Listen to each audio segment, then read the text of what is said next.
Hello les filles, j'espère que vous allez bien. Je suis très heureuse de vous faire une nouvelle vidéo sur ma première semaine en Espagne. Donc je suis à l'extérieur, j'espère que ça va aller. Donc voilà, je voulais vous raconter ma première semaine, tout ce que voilà, on a vécu. Ça a été une semaine qui a été assez dingue en termes d'émotions.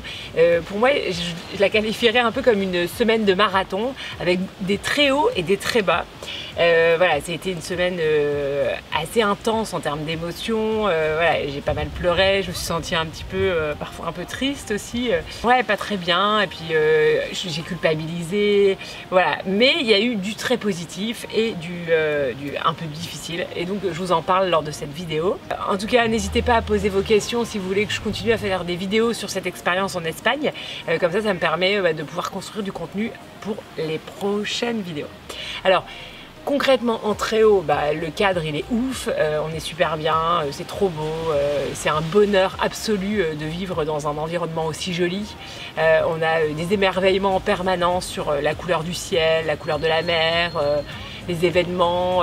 Par exemple, il y a les bateaux qui sortent du port à 7 h et c'est vrai que c'est un bal de bateaux, les enfants sont trop fans, c'est trop beau. La vie est agréable, elle est douce, j'ai été me baigner tous les jours depuis que je suis arrivée. Ça me fait un bien fou et c'est ouf.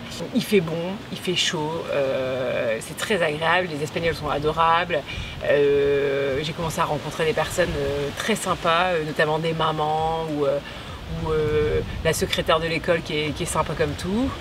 En positif, j'ai passé des moments vraiment exceptionnels, notamment vendredi soir dernier où on a été se baigner sur une plage déserte avec les enfants, c'était trop beau. Les enfants m'ont dit je t'aime plusieurs fois dans la semaine. Il y a eu un rapprochement aussi, donc j'ai l'impression d'avoir plus de disponibilité et d'amour à transmettre à mes enfants. Voilà, ça c'est vraiment le super positif. Après, le plus difficile, c'est la frustration et la colère de mon fils aîné, notamment Ruben. Donc voilà, il y a eu des petits moments de colère, notamment un mercredi matin, parce qu'il y a école le mercredi matin en Espagne. Et là, grosse colère. Et heureusement, on avait des locataires, alors c'est pas très fun pour eux, mais des locataires qui étaient à côté, qui ont tapé sur le mur, et donc du coup ça a coupé net la colère de mon fils. Et donc heureusement j'ai eu ça, et donc il a commencé à chuchoter après. Merci. J'étais quand même dans une situation vraiment pas facile.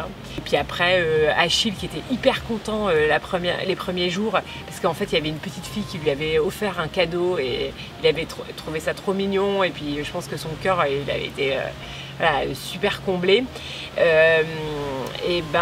Malheureusement la même petite fille 2 jours après lui a dit en fait ce qui nous dérange c'est que tu es tout le temps avec nous, et donc du coup on est obligé de parler français entre nous, et ça nous arrange pas.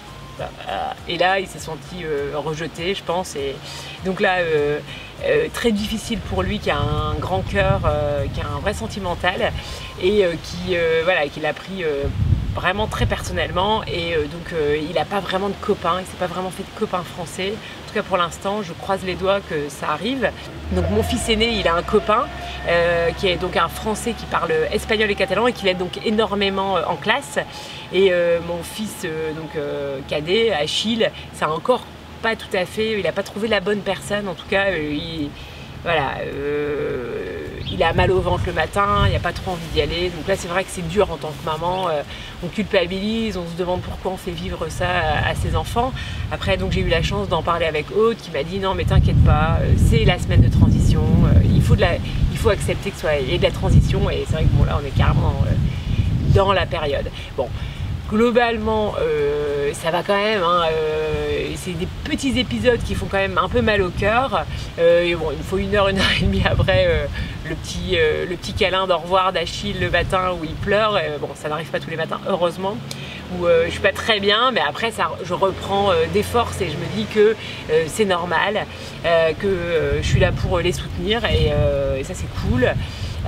Bon, faut savoir aussi que je suis toute seule quelques jours dans la semaine, parce que mon mari il fait donc des allers-retours en France. Donc c'est ces moments-là qui sont les plus difficiles, parce que c'est vrai qu'il n'y a que moi qui peux, on va dire, soutenir mes enfants à ce moment-là. Voilà. Après, Bon, j'avoue, il y a des choses, je suis un peu étonnée. Moi, j'avais trop envie de passer trop de temps sur la plage avec eux. En tout cas, il faut profiter parce que c'est vrai qu'on sait que dans 2-3 mois, ça sera plus du tout possible. Et finalement, eux, ils ont moins besoin que moi. Donc, le soir, ça m'est arrivé d'aller me baigner toute seule, de me faire mon petit aller-retour en nage et de revenir. Voilà, c'est assez surprenant. Donc je sais pas si j'ai répondu à vos questions. C'est marrant aussi, il faudrait que je vous raconte un petit peu l'organisation de l'école. Je vais peut-être faire une vidéo spécifique sur l'école. Après, n'hésitez pas à me poser des questions sur, je sais pas, peut-être des points auxquels je ne pense pas du tout vous parler. En tout cas, voilà, je vous remercie d'avoir regardé cette vidéo jusqu'au bout. J'espère que ces vidéos vous intéressent. En tout cas, un grand merci pour vos messages super chaleureux et hyper sympas que j'ai eu sous la vidéo, la première vidéo notamment. Donc voilà, je suis trop contente, ça me fait super plaisir de pouvoir vous en parler. C'est vrai que c'est un gros changement pour nous. Bon, je précise bien sûr que je travaille en Espagne, je fais des heures de travail tout à fait normales, donc de 9h30 à 17h. C'est vrai que je termine un petit peu plus tôt qu'en France. Mais voilà, je travaille, je le dis parce que j'ai quand même des petits messages qui me posent la question. Et j'adore tellement mon métier qu'il n'y a pas de raison que j'arrête. Et puis en plus, j'ai plein de projets, plein d'envies que vous verrez bientôt sur cette chaîne. Voilà, en tout cas, pour celles que ça intéresse, je lance les 12 saisons, l'accompagnement sur les 12 saisons. Ça permet vraiment de mieux comprendre les couleurs, comment les associer pour que vous soyez rayonnante, vraiment mettre vos propres couleurs. Ça permet aussi d'avoir un dressing un peu plus raisonnable. C'est un accompagnement qui est très complet où je détermine votre colorimétrie parmi les 12 saisons. Donc vous avez votre palette de couleurs, vous avez aussi la palette de couleurs idéale pour faire un dressing plus raisonnable. Donc par exemple, ce que j'ai appelé la palette idéale, donc une suggestion de couleurs que vous pouvez choisir pour votre dressing pour que les couleurs s'associent et s'harmonisent admirablement ensemble. Il y a aussi un book avec 28 idées de look et je vous partage aussi mes 10 conseils exclusifs pour bien associer les couleurs entre elles. Voilà, donc c'est un accompagnement qui est hyper complet, donc j'ai eu des retours comme quoi les supports ils étaient géniaux, bien construits, c'était très clair, très efficace. En tout cas, c'est vraiment la façon dont j'ai envie de travailler, c'est de vous donner des informations qui sont pratiques, rapides, efficaces et à mettre en application facilement. Voilà. Bon bah écoutez, en tout cas, je vous remercie de tout cœur pour aussi votre présence ici et votre fidélité. Vous savez, hein, n'hésitez pas à liker la vidéo et à vous abonner si ce n'est pas encore fait. C'est comme ça qu'on soutient les créateurs de contenu. On peut aussi activer la petite cloche pour être sûr d'être prévenu chaque fois qu'il y a une nouvelle vidéo qui sort. J'ai un guide gratuit pour celles qui viennent de me découvrir, notamment avec des conseils style et des conseils colorimétrie. Je vous remercie de tout cœur, je vous embrasse et je vous dis à très bientôt.